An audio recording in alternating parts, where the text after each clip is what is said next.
Thanks for staying tuned. I'm Colin Abrams with the Hgp Sportscast. Ghana's national men's basketball team cupped the CBC Pre-Qualifier Cup after sideswiping Barbados in the semis on Friday and drubbing Antigua in the finals last Saturday night at the Anthony Nesty Hall in Suriname. Stanford Howard has the details.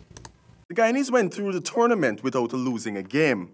In the group stage, they were placed in Pool A alongside host nation Suriname, their toughest opponent in the group, followed by Grenada, St. Lucia, and St. Vincent and the Grenadines. In the semifinals, they went up against the Bajans, who a few weeks ago defeated them at home in a 3-match series 2-1.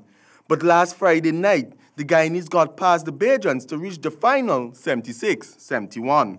The finals was a well-placed matchup with Antigua coming out of their group without losing a game as Guyana did.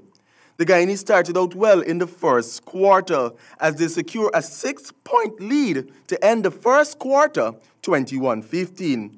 But the Antiguans gained ground in the second quarter as they pushed Guyana's defense to take the quarter but finished the first half trailing by a mere 2 points, 41-39.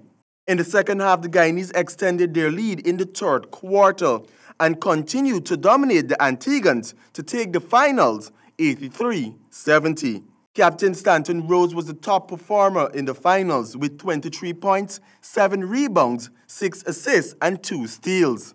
For the Hgp Sport, I am Stanford Howard. A track record was broken over the weekend at the 3rd annual Allian Pompey Invitational in the men's 400 meters. All the preparation and planning has come down to today at the Lenora Track and Field Stadium, where over 100 athletes compete for top honors from across North, Central, South America and the Caribbean.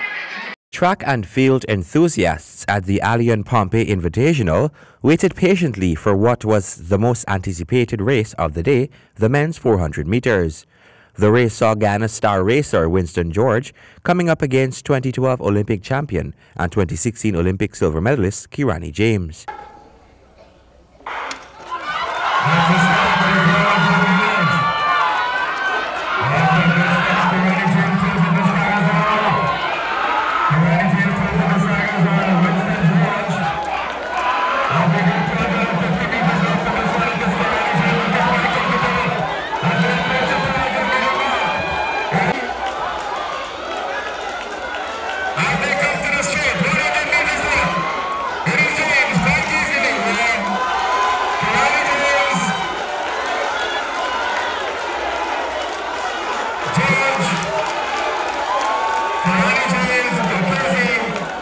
The race ended with James taking the track record with a time of 44.99 seconds, beating out George's record last year of 45.16 seconds.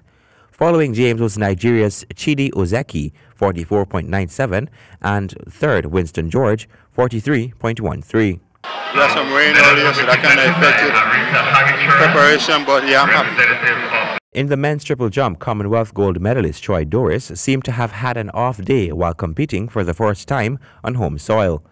Doris jumped to 4th place after being defeated by Donald Scott of the USA, who ended in 1st place with a leap of 17.22 meters ahead of Cuba's Christian Napoles, 16.96 meters, Suriname's Miguel Van Assen, 16.67 meters, and Doris for 4th, 16.09 meters. A bit of both. Not happy with the result, but that's not really the range where I perform.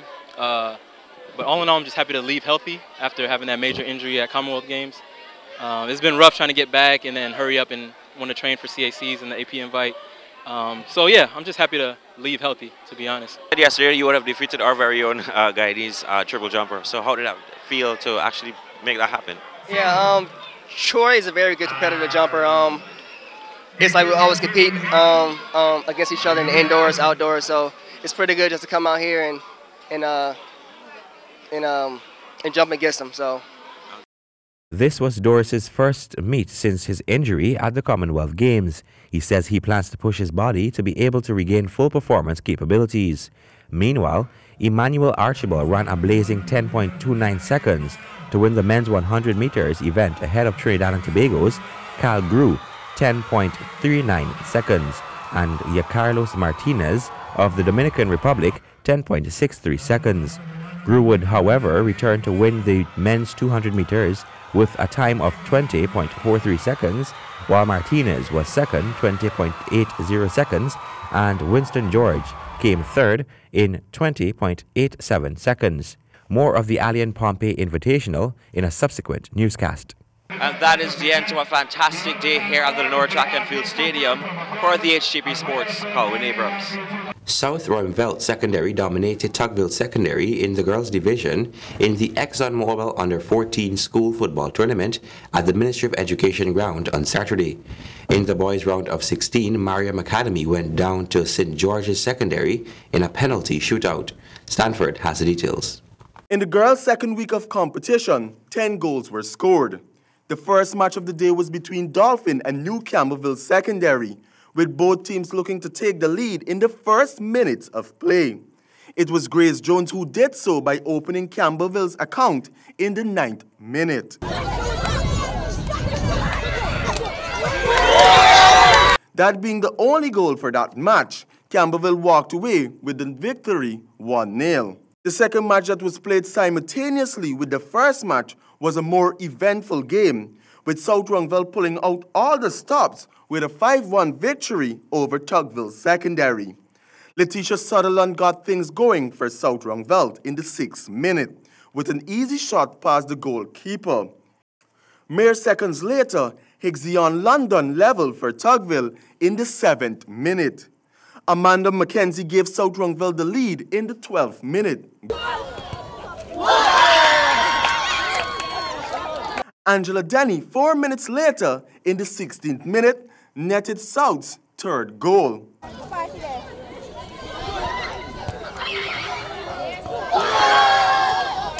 Then in the 18th minute, Amanda McKenzie put her name on the score sheet once more to put South Royalville in a comfortable 4-1 lead to end the first half.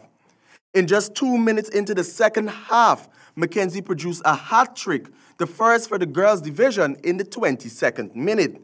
Tugville never recovered as South took the victory.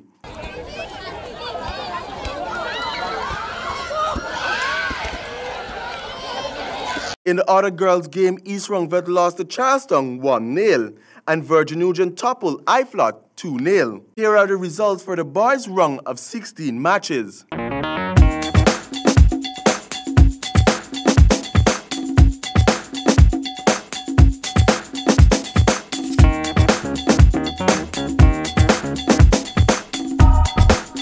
For the Hgp Sport, I am Stanford Howard. Thank you, Stanford.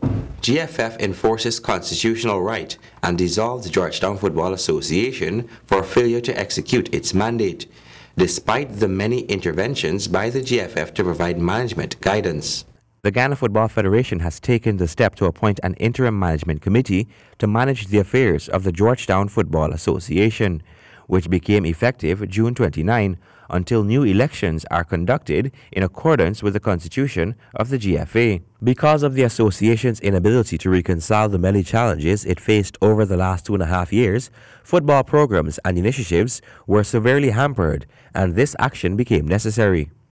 The GFF has therefore indicated to the GFA that it is revoking the mandate entrusted to the members of the Executive Committee of the Georgetown Football Association. The appointment of the IMC has been taken in conformity with the guidelines and provisions of Article 2, Paragraph D and E, Article 13, Paragraph A, and Article 82 of the GFF Constitution, as well as Article 8, Paragraph 2 of the FIFA Statutes. In communicating the decision, the GFF informed the GFA that it could no longer exercise reasonable confidence in the ability of the GFA Executive Committee members to continue holding the various offices in which they were duly elected. They were also instructed to reconcile and return all financial and material assets that are the legal property of the GFF.